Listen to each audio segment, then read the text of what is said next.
ಸಿದ್ದರಾಮಯ್ಯನವರಿಗೂ ಕೂಡ big relief. ಕಾರಣ ಸಿಬಿಐಗೆ ಕೇಸ್ ಹೋಗುವುದಿಲ್ಲ ಅನ್ನೋದು ಬಹಳ ಸ್ಪಷ್ಟ. ಸಿಬಿಐ ತನಿಖೆಗೆ ಹೈಕೋರ್ಟ್ ಬ್ರೇಕ್ ಹಾಕಿದೆ ಅನ್ನೋದ್ರ ಡೀಟೇಲ್ ಸಿಗ್ತಾ ಇದೆ. ಧಾರವಾಡ ಹೈಕೋರ್ಟ್ ನಿಂದ ಮಹತ್ವದ ಆದೇಶ ಪ್ರಕಟವಾಗಿದೆ. ಸಿಬಿಐಗೆ ಈ ಕೇಸನ್ನ ನೀಡಬೇಕು ಅಂತ ಅರ್ಜಿ ಸಲ್ಲಿಕೆ ಆಗಿತ್ತಲ್ಲ, ಆ ಅರ್ಜಿಯನ್ನ ವಜಾಗೊಳಿಸಿದೆ ಹೈಕೋರ್ಟ್ ಏಕಸದಸ್ಯ ಪೀಠ ಅನ್ನೋದ್ರ ಡೀಟೇಲ್ ಸಿಗ್ತಾ ಇದೆ. ಮೂಡ ಹಗರಣಕ್ಕೆ ಸಂಬಂಧಪಟ್ಟಂತೆ ಒಂದ್ ಕಡೆ ಸಿಎಂ ಸಿದ್ದರಾಮಯ್ಯನವರಿಗೆ ಟೆನ್ಷನ್ ಇತ್ತು, ಸಿಬಿಐಗೆ ಹೋಗ್ಬಿಟ್ರೆ ಮತ್ತೆ ತನಿಖೆ ಪ್ರಾರಂಭ ಆಗುತ್ತೆ ಅಂತ. ಈಗ ಅಲ್ಲೂ ಕೂಡ ಬಿಗ್ ರಿಲೀಫ್ ಸಿಕ್ಕಿದೆ ಸಿಎಂ ಸಿದ್ದರಾಮಯ್ಯನವರಿಗೆ.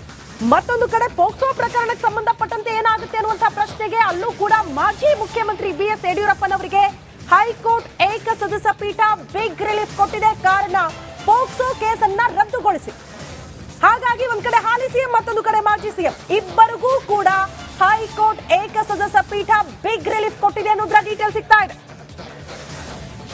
ಸಿಬಿಐ ತನಿಖೆಗೆ ವಹಿಸೋದಿಲ್ಲ, ಸಿಬಿಐ ತನಿಖೆಗೆ ವಹಿಸಬೇಕು ಅನ್ನುವಂತ ಅರ್ಜಿ ಇತ್ತಲ್ಲ, ಅದೇ ಅರ್ಜಿನ ವಜಾಗೊಳಿಸಿದೆ ಹೈಕೋರ್ಟ್ ಏಕಸದಸ್ಯ ಪೀಠ. ಅಲ್ಲಿಗೆ ದೊಡ್ಡ ಮಟ್ಟದ ರಿಲೀಫ್ ಸಿಎಂ ಸಿದ್ದರಾಮಯ್ಯನವರಿಗೆ. ಯಾಕಂದ್ರೆ ಇಡಿ ಎಂಟ್ರಿ ಆದಾಗ ಟೆನ್ಷನ್ ಇರಲಿಲ್ಲ, ಲೋಕಾಯುಕ್ತ ತನಿಖೆ ಆಗುವಾಗ ಟೆನ್ಷನ್ ಇರಲಿಲ್ಲ. ಇಫ್ ಸಪೋಸ್ ಸಿಬಿಐಗೆ ನೀಡಿದ್ರೆ ಹೇಗಪ್ಪ ಅನ್ನುವಂತ ಟೆನ್ಷನ್ ಇತ್ತು. ಬಟ್ ಈಗ ಆ ಟೆನ್ಷನ್ ಕೂಡ ಮುಕ್ತವಾಗ್ಬಿಟ್ರು ಸಿಎಂ ಸಿದ್ದರಾಮಯ್ಯನವರು.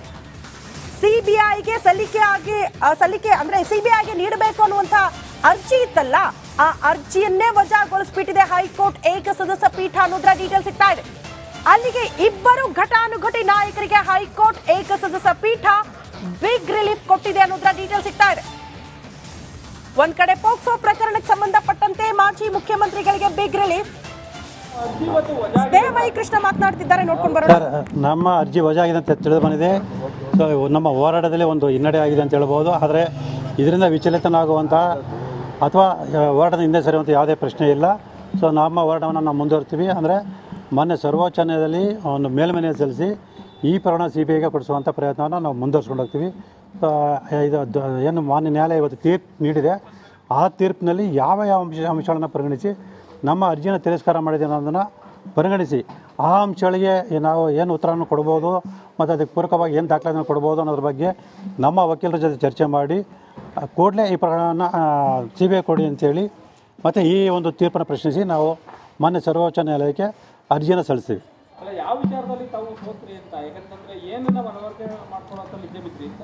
ಸರ್, ನಾವು ಮನವರಿಕೆ ಮಾಡಿಕೊಡಿದ್ವಿ. ಏನು ಲೋಕಾಯುಕ್ತರು ಆರೋಪಗಳ ಜೊತೆ ಶಾಮೀಲಾಗಿ ತನಿಖೆಯನ್ನು ನಿಷ್ಪಕ್ಷಪಾತ ತನಿಖೆ ನಡೆಸಿಲ್ಲ ಅಂತೇಳಿ. ಆದರೆ ಮಾನ್ಯ ನ್ಯಾಯಾಲಯ ಯಾವ ಒಂದು ಅಂಶಗಳನ್ನು ಪರಿಗಣಿಸಿದೆ ಅನ್ನೋದು ಆ ತೀರ್ಪು ನೋಡಿದ ನಂತರ ನಮ್ಗೆ ಗೊತ್ತಾಗುತ್ತೆ. ಅದಾದ ನಂತರ ನಾವು ಈ ಪ್ರಕರಣ ಸಿಬಿಐಗೆ ಕೊಡಿಸುವಂಥ ಪ್ರಯತ್ನ ಖಂಡಿತವೂ ನಾವು ಮಾಡೇ ಮಾಡ್ತೀವಿ.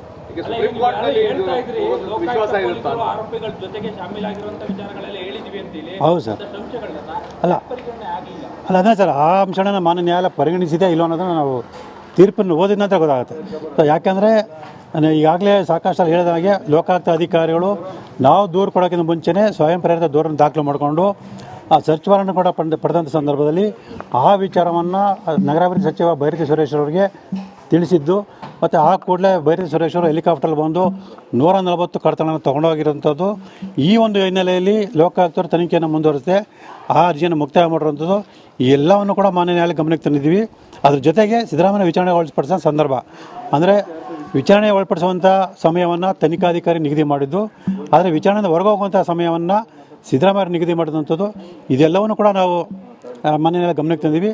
ಆದರೆ ಮಾನ್ಯ ನ್ಯಾಯಾಲಯ ಏನು ಲೋಕಾಯುಕ್ತವರು ಏನು ವರದಿಗಳು ಕೊಟ್ಟಿದ್ದಾರೆ ಆ ವರದಿಗಳನ್ನು ಆಧರಿಸಿ ಬಹುಶಃ ಸರಿಯಾದ ನಿಟ್ಟಿನಲ್ಲಿ ತನಿಖೆ ನಡೀತಾ ಇದೆ ಅನ್ನೋ ಒಂದು ಹಿನ್ನೆಲೆಯಲ್ಲಿ ಈ ತೀರ್ಪನ್ನು ಕೊಟ್ಟಿರ್ಬೋದು ಅಂತ ಅನಿಸುತ್ತೆ. ಸೊ ಹಾಗಾಗಿ ಆ ತೀರ್ಪನ್ನು ಪಡೆದ ನಂತರ ಅದರಲ್ಲಿರ್ತಕ್ಕಂಥ ಲೋಪಾದೇಶವನ್ನು ಗುರುತಿಸಿ ಸೊ ಮಾನ್ಯ ಸರ್ವೋಚ್ಚ ನ್ಯಾಯಾಲಯಕ್ಕೆ ನಾವು ಕೂಡಲೇ ಮೇಲ್ಮನವಿ ಸಲ್ಲಿಸ್ತೀವಿ. ಯಾವಾಗ ಮೇಲ್ಮನವಿ ಸಲ್ಲಿಸುವಂಥದ್ದು ಮತ್ತೆ ತಮಗೆ ಸುಪ್ರೀಂ ಕೋರ್ಟ್ನಲ್ಲಿ ವಿಶ್ವಾಸ ಇದೆಯಾ ಇದು ಸಿಬಿಐಗೆ ಹೋಗಬೇಕು ಪ್ರಕರಣ ಅಂತೇಳಿ? ಸರ್, ಖಂಡಿತವಲ್ಲ ಸರ್. ನಾವು ವಿಶ್ವಾಸ ಇಟ್ಕೊಂಡೆ ನಾವು ಅರ್ಜಿಯನ್ನು ಸಲ್ಲಿಸ್ತಾ ಇದ್ದೀವಿ. ಸೊ ಅದೇ ರೀತಿ ಈಗಲೂ ಕೂಡ ನಾವು ವಿಶ್ವಾಸ ಇಟ್ಕೊಂಡೆ ಮುಂದಿನ ವಾರದಲ್ಲೇ ಸಲ್ಲಿಸುವಂಥ ಪ್ರಯತ್ನ ನಾವು ಮಾಡ್ತೀವಿ. ಯಾಕಂದರೆ ಸರ್ ಈಗ ಸಿಎಂ ಸಿದ್ದರಾಮಯ್ಯ ಪ್ರತಿ ಬಾರಿ ಹೇಳ್ತಾ ಇದ್ದು ಯಾವುದೇ ತನಿಖೆಗಳು ನಡೀತಾ ಇದೆ, ಮೂರು ತನಿಖೆಗಳು ನಡೀತಾ ಇದೆ ಅನ್ನೋದನ್ನು ಕೂಡ ಅವರು ಗಮನಕ್ಕೆ ತಂದಿದ್ದಾರೆ. ಬಹುಶಃ ಏನಾದ್ರು ಈ ತನಿಖೆಗಳು ಮುಕ್ತಾಯ ಆಗೋವರೆಗಾದರೂ ಕಾಯ್ತೀರಾ ಅಥವಾ ಇಲ್ಲ ಸರ್? ಸರ್, ಇಲ್ಲಿ ಕಾಯ ಪ್ರಶ್ನೆನೆಲ್ಲ ಕೂಡಲೇ ನಾವು ಈ ಪ್ರಕರಣ ಮಾನ್ಯ ಸರ್ವೋಚ್ಚ ನ್ಯಾಯಾಲಯಕ್ಕೆ ಮೇಲ್ಮನವಿ ಸಲ್ಲಿಸ್ತೀವಿ. ಸೊ ಯಾಕೆ ಅಂತ ಹೇಳಿದ್ರೆ ಲೋಕಾಯುಕ್ತರು ಏಕಪಕ್ಷೀಯವಾಗಿ ತನಿಖೆ ನಡೆಸ್ತಾರೆ ಅನ್ನೋ ನಮಗೆ ಈಗಾಗಲೇ ಸಾಕಷ್ಟು ಅನುಮಾನಗಳಿದೆ. ಅದಕ್ಕೆ ಪೂರಕವಾಗಿ ಸಾಕ್ಷ್ಯಗಳು ಇದೆ. ಅವರು ವ್ಯತಿರಿಕ್ತ ವರದಿನ ಸಲ್ಲಿಸಿದರೆ ಮತ್ತೆ ಅದನ್ನು ಪ್ರಶ್ನಿಸುವಂಥ ಒಂದು ಪ್ರಯತ್ನದಲ್ಲಿ ಸಾಕಷ್ಟು ವಿಳಂಬಗಳಾಗ್ಬೋದು.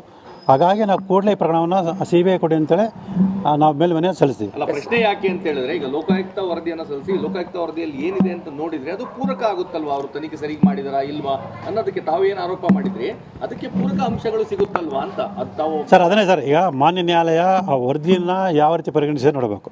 ಸೊ ಯಾಕೆಂದರೆ ನನಗೆ ಬಂದಿರೋ ಮಾಹಿತಿ ಪ್ರಕಾರ ಲೋಕಾಯುಕ್ತ ಅಧಿಕಾರಿಗಳು ನಾವು ಸಿದ್ದರಾಮಯ್ಯನವರ 14 ನಿವೇಶನ ಸಂಬಂಧ ಮಾತ್ರ ತನಿಖೆ ಮಾಡ್ತಿದ್ದಾರೆ ಅಂತ ಮಾಹಿತಿ ಇದೆ. ಆದರೆ ನಾವು ನನ್ನ ಅರ್ಜಿಯಲ್ಲಿ ಮೈಸೂರು ನಗರ ಪ್ರಾಧಿಕಾರದಲ್ಲಿ 50 ನಡೆದಿರ್ತಕ್ಕಂಥ ಎಲ್ಲ ಅಕ್ರಮಗಳ ಬಗ್ಗೆ ಸಮಗ್ರ ತನಿಖೆ ನಡೆಸಬೇಕು ಅಂತ ಮನವಿ ಮಾಡ್ಕೊಂಡಿದ್ವಿ. ಸೊ ಈ ಎಲ್ಲ ಅಂಶವನ್ನು ಮಾನ್ಯ ನ್ಯಾಯಾಲಯ ಪರಿಗಣಿಸಿರೋದ್ರ ಬಗ್ಗೆ ನಾವು ಕೂಡ ತೀರ್ಪಿನಲ್ಲಿ ಪರಿಶೀಲನೆ ಮಾಡಿ ಸೊ ಅದನ್ನೆಲ್ಲ ಒಂದು ಪ್ರಶ್ನಿಸಿ ನಾವು ಮೇಲ್ಮನೆಯನ್ನು ಸಲ್ಲಿಸ್ತೀವಿ. ಯಾಕಂದರೆ CM ಸಿದ್ದರಾಮಯ್ಯ ಇವತ್ತುವರೆಗೂ ನಾವು ತಪ್ಪೇ ಮಾಡಿಲ್ಲ ಅಂತ ತಿಳ್ಕೊಬರ್ತೇವೆ. ಎಲ್ಲ ಒಂದು ಕಡೆ ಅದೆಲ್ಲವೂ ಕೂಡ ಇದು ಈ ತೀರ್ಪು ಇದ್ರೂ ಕೂಡ ಪೂರಕ ಆಗ್ತದೆ ಸರ್ ಈಗ. ಸರ್ ಯಾವುದೇ ಪೂರಕ ಇಲ್ಲ ಸರ್, ಇದು ತನಿಖೆ ಸಂಸ್ಥೆ ಬಗ್ಗೆ ಅಷ್ಟೇ ತೀರ್ಪು ಬಂದಿರೋಂಥದ್ದು. ಹಾಗಾಗಿ ತನಿಖೆ ಪೂರ್ತಿ ಮುಗಿದಾಗಿರೋವಾಗಲಿ ಅಥವಾ ಅಂತಿಮ ವರದಿ ಸಲ್ಲಿಸಿರೋ ಬಗ್ಗೆ ಆಗಲಿ ಯಾವುದೇ ಒಂದು ತೀರ್ಪು ಬಂದಿಲ್ಲ.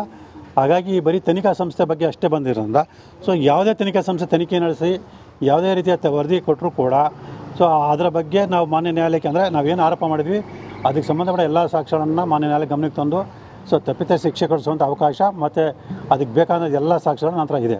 ಹಾಗಾಗಿ ಆರೋಪಗಳು ಯಾವುದೇ ಕಾರಣಕ್ಕೂ ಕೂಡ ಈ ಒಂದು ಆರೋಪವನ್ನು ತಪ್ಪಿಸ್ಕೊಳ್ಳೋಕ್ಕೆ ಸಾಧ್ಯ ಇಲ್ಲ. ಅದೇ ಈ ತೀರ್ಪು ಪ್ರಕರಣದ ಮೇಲೆ ಪ್ರಭಾವ ಬೀರುತ್ತಾ ಅಂತೇಳಿ ಇದಕ್ಕೂ ಖಂಡಿತ ಇಲ್ಲ ಸರ್. ಇಲ್ಲಿ ಬರೀ ತನಿಖಾ ಸಂಸ್ಥೆ ತನಿಖೆ ನಡೆಸೋ ಬಗ್ಗೆ ಅಷ್ಟೇ ತೀರ್ಪಾಗಿರೋದ್ರಿಂದ ಸೊ ತನಿಖೆಯ ಬಗ್ಗೆ ಆಗಲಿ ಅಥವಾ ನನ್ನ ಆರೋಪಕ್ಕೆ ಬಗ್ಗೆ ಆಗಲಿ ಸೊ ಯಾವುದೇ ಒಂದು ವ್ಯತಿರಿಕ್ತ ಪರಿಣಾಮ ಬೀರಲ್ಲ. ಅಲ್ಲ, ಈ ಹೋರಾಟದಲ್ಲಿ ತಮಗೆ ದೊಡ್ಡ ಸರ್ ದೊಡ್ಡ ಹಿನ್ನಡೆ ಸರ್, ಒಂದು ಸಣ್ಣ ಹಿನ್ನಡೆ ಸರ್. ಈಗ ಯುದ್ಧದಲ್ಲಿ ಸೋಲು ಗೆಲುವು ಮತ್ತು ಏರುಪೇರು ಇದ್ದೇ ಇರುತ್ತೆ. ಹಾಗಾಗಿ ಈಗ ಇದುವರೆಗೂ ಸಾಕಷ್ಟು ಜಯವನ್ನು ಗಳಿಸಿದ್ವಿ. ಇದೊಂದು ಸಣ್ಣ ಒಂದು ಹಿನ್ನಡೆ ಆಗಿದೆ. ಹಾಗಂತ ವಿಚಲಿತ ಆಗುವಂಥ ಒಂದು ವಿಚಾರ ಏನಿಲ್ಲ. ಅದೇ ಉತ್ಸಾಹದಿಂದ ಅದೇ ಒಂದು ಹೋರಾಟದ ಮನೋಭಾವದಿಂದ ಮೇಲ್ಮನೆಯನ್ನು ಸಲ್ಲಿಸಿ ಈ ಪ್ರಕರಣ CBI ಕೊಡಿಸುವಂಥ ಪ್ರಯತ್ನ ನಾವು ಮುಂದುವರಿಸ್ಕೊಂಡು ಹೋಗ್ತೀವಿ. ಈಗ ಲೋಕಾಯುಕ್ತ ವರದಿಯನ್ನು ಯಾರೂ ಸಹ ನೋಡಿಲ್ಲ ಅಥವಾ ಯಾವುದೂ ಅಧಿಕೃತವಾಗಿ ಗೊತ್ತಾಗಿಲ್ಲ. ಸೊ ಹಾಗಾಗಿ ಲೋಕಾಯುಕ್ತ ವರದಿ ಮೇಲೆ ಅಂದರೆ ಈ ತಮ್ಮ ಆರೋಪಗಳಿಗೆ ಪೂರಕವಾದಂತಹ ತನಿಖೆ ಆಗಿರುತ್ತೆ ಅನ್ನೋ ವಿಶ್ವಾಸ ಇದೆಯಾ ಅಥವಾ ಈಗಲೂ ಇಲ್ಲೋ ಅಂತ ಸರ್ ಮಾನ್ಯ ನ್ಯಾಯಾಲಯ ಯಾವ ಅಂಶಗಳನ್ನು ಪರಿಗಣಿಸಿದ್ರೆ ನಮ್ಗೆ ಗೊತ್ತಿಲ್ಲ ಸರ್. ಯಾಕಂದರೆ ಅದೇ ವರದಿ ಬಗ್ಗೆ ಸರ್, ಅದನ್ನೇ ವರದಿ ಬಗ್ಗೆ ಅವ್ರು ಏನು ಕೂಡ ವಿಶ್ವಾಸ ಇಲ್ಲ ಸರ್. ಯಾಕೆಂದರೆ ನಾನು ತನಿಖಾಧಿಕಾರಿನ ಭೇಟಿ ಮಾಡೋ ಸಂದರ್ಭದಲ್ಲಿ ಅವರನ್ನು ಮಾತಾಡಿಸೋ ಸಂದರ್ಭದಲ್ಲಿ ಮತ್ತು ನನಗೆ ಬೇರೆ ಮೂಲಗಳಿಂದ ತಿಳಿದು ಬಂದಿರೋಂಥ ಅಂಶಗಳನ್ನು ಪರಿಗಣಿಸಿದಾಗ ಮಾಡಿದ್ವಿ. ಆದರೂ ಗೌರವಾನ್ವಿತ ಜನ ನ್ಯಾಯಾಲಯ ನಾವು ಅದಕ್ಕೆ ತಲೆ ಬಾಗಲಿಕ್ಕೇ ಬೇಕು.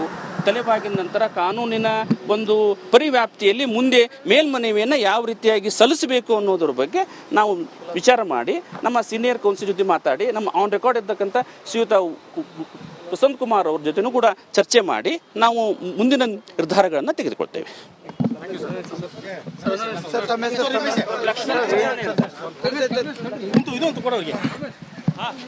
ಕೇಬಲ್ ಐತ್ರಿ ಇದು ಯಾರ್ದು?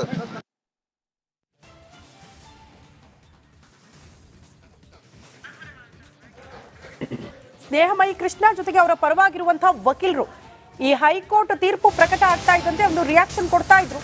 ಮತ್ತೊಂದು ಅಪ್ಡೇಟ್ ಲಭ್ಯವಾಗ್ತಾ ಇದೆ. CM ಸಿದ್ದರಾಮಯ್ಯಗೆ ಮತ್ತಷ್ಟು ಬಲ ತಂದಿದೆ ಹೈಕೋರ್ಟ್ನ ಈ ತೀರ್ಪು. CM ಕುರ್ಚಿ ಮತ್ತಷ್ಟು ಗಟ್ಟಿ ಮಾಡಿಕೊಂಡಿದ್ದಾರೆ CM ಸಿದ್ದರಾಮಯ್ಯ. ಪಕ್ಷದ ಒಳಗಡೆ ವಿರೋಧಿಗಳ ಬಲ ಕುಗ್ಗಿಸೋದಕ್ಕೆ ಮತ್ತಷ್ಟು ಬಲ ಬಂದಂತಾಯ್ತು. ಸರ್ಟಿಫೈಡ್ ಕಾಪಿಯನ್ನು ಸಂಪೂರ್ಣವಾಗಿ ಅಧ್ಯಯನ ಮಾಡಿ ಅದು ಏನು ಕೋರ್ಟ್ ಅಬ್ಸರ್ವೇಷನ್ ಇದೆ, ಫೈಂಡಿಂಗ್ಸ್ ಇದೆ, ಅದನ್ನು ನೋಡಿಕೊಂಡು ನಾವು ಸರ್ವೋಚ್ಚ ನ್ಯಾಯಾಲಯಕ್ಕೆ ಮೇಲ್ಮನವಿಯನ್ನು ಸಲ್ಲಿಸ್ತೇವೆ. ಇಲ್ಲ, ರೀಸನ್ಸ್ ಕೊಟ್ಟಿಲ್ಲ. ಈಗ ಆಪರೇಟಿವ್ ಪೋರ್ಷನ್ ಅಷ್ಟೇ ಹೇಳಿದ್ದಾರೆ ಅವರು. The petition came to be dismissed ಅಂತ. ಇನ್ನೂ ನಮಗೆ ಸರ್ಟಿಫೈಡ್ ಕಾಪಿ ಸಿಕ್ಕಿಲ್ಲ. ಆಲ್ರೆಡಿ ಅಪ್ಲೈ ಮಾಡ್ತೇವೆ. ಈಗ ಅಪ್ಲೈ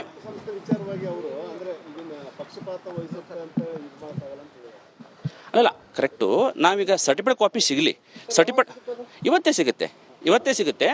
ಒಂದು ಸರ್ಟಿಫೈಡ್ ಕಾಪಿ ನಕಲು ಸಿಕ್ಕ ತಕ್ಷಣವೇ ನಾವು ಅದನ್ನು ಸಂಪೂರ್ಣವಾಗಿ ಅಬ್ಸರ್ವೇಷನ್ ಏನಿದೆ ಕೋರ್ಟದ್ದು ಮತ್ತು ಫೈಂಡಿಂಗ್ಸ್ ಏನಿದೆ ಅನ್ನೋದನ್ನು ನಾವು ಸಂಪೂರ್ಣವಾಗಿ ಅಧ್ಯಯನ ಮಾಡಿ ಮುಂದೆ ಮೇಲ್ಮನವಿಯನ್ನು ಯಾವ ರೀತಿ ಮಾಡಬೇಕು ಅನ್ನೋದ್ರ ಬಗ್ಗೆ ನಮ್ಮ ಸೀನಿಯರ್ ಕೌನ್ಸಿಲ್ ಜೊತೆ ಅದನ್ನು ಚರ್ಚೆ ಮಾಡಿ ನಾವು ಮುಂದಿನ ನಿರ್ಧಾರಗಳನ್ನು ತೆಗೆದುಕೊಳ್ತೇವೆ. ಸುಪ್ರೀಂ ಕೋರ್ಟ್ ಹೋಗೋದು ಪಕ್ಕ ಸರ್. ನಮಗೆ ವಿಶ್ವಾಸ ಇತ್ತು. ಸಂಪೂರ್ಣವಾದಂತಹ ವಾದಗಳನ್ನು ನಾವು ಮಾಡಿದ್ವಿ. ಆದರೂ ಗೌರವಾನ್ವಿತ ಘನ ನ್ಯಾಯಾಲಯ ನಾವು ಅದಕ್ಕೆ ತಲೆ ಬಾಗಲಿಕ್ಕೇ ಬೇಕು.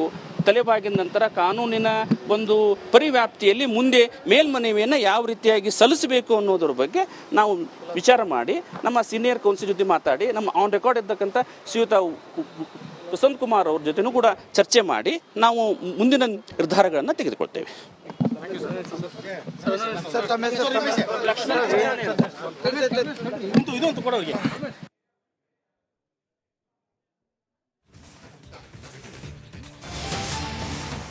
ಮತ್ತೊಂದು ಅಪ್ಡೇಟ್ ಲಭ್ಯವಾಗ್ತಾ ಇದೆ. ಲೋಕ ವರದಿ ತನಿಖೆಯಲ್ಲಿ ಯಾವುದೇ ರೀತಿಯ ತಾರತಮ್ಯ ಕಾಣಿಸುತ್ತಿಲ್ಲ, ಹೀಗಾಗಿ ಈ ಪ್ರಕರಣವನ್ನ ಸಿಬಿಐಗೆ ವಹಿಸಲು ಸಾಧ್ಯವಿಲ್ಲ ಅಂತ ಹೈಕೋರ್ಟ್ ಈ ಅಂಶವನ್ನ ಕೂಡ ಕನ್ಸಿಡರ್ ಮಾಡಿದೆ. ನ್ಯಾಯಮೂರ್ತಿ ನಾಗಪ್ರಸನ್ನ ಅವರು ಈ ರೀತಿ ಅಭಿಪ್ರಾಯ ವ್ಯಕ್ತಪಡಿಸಿದ್ದಾರೆ ಎನ್ನುವುದರ ಡೀಟೇಲ್ ಸಿಗ್ತಾ ಇದೆ.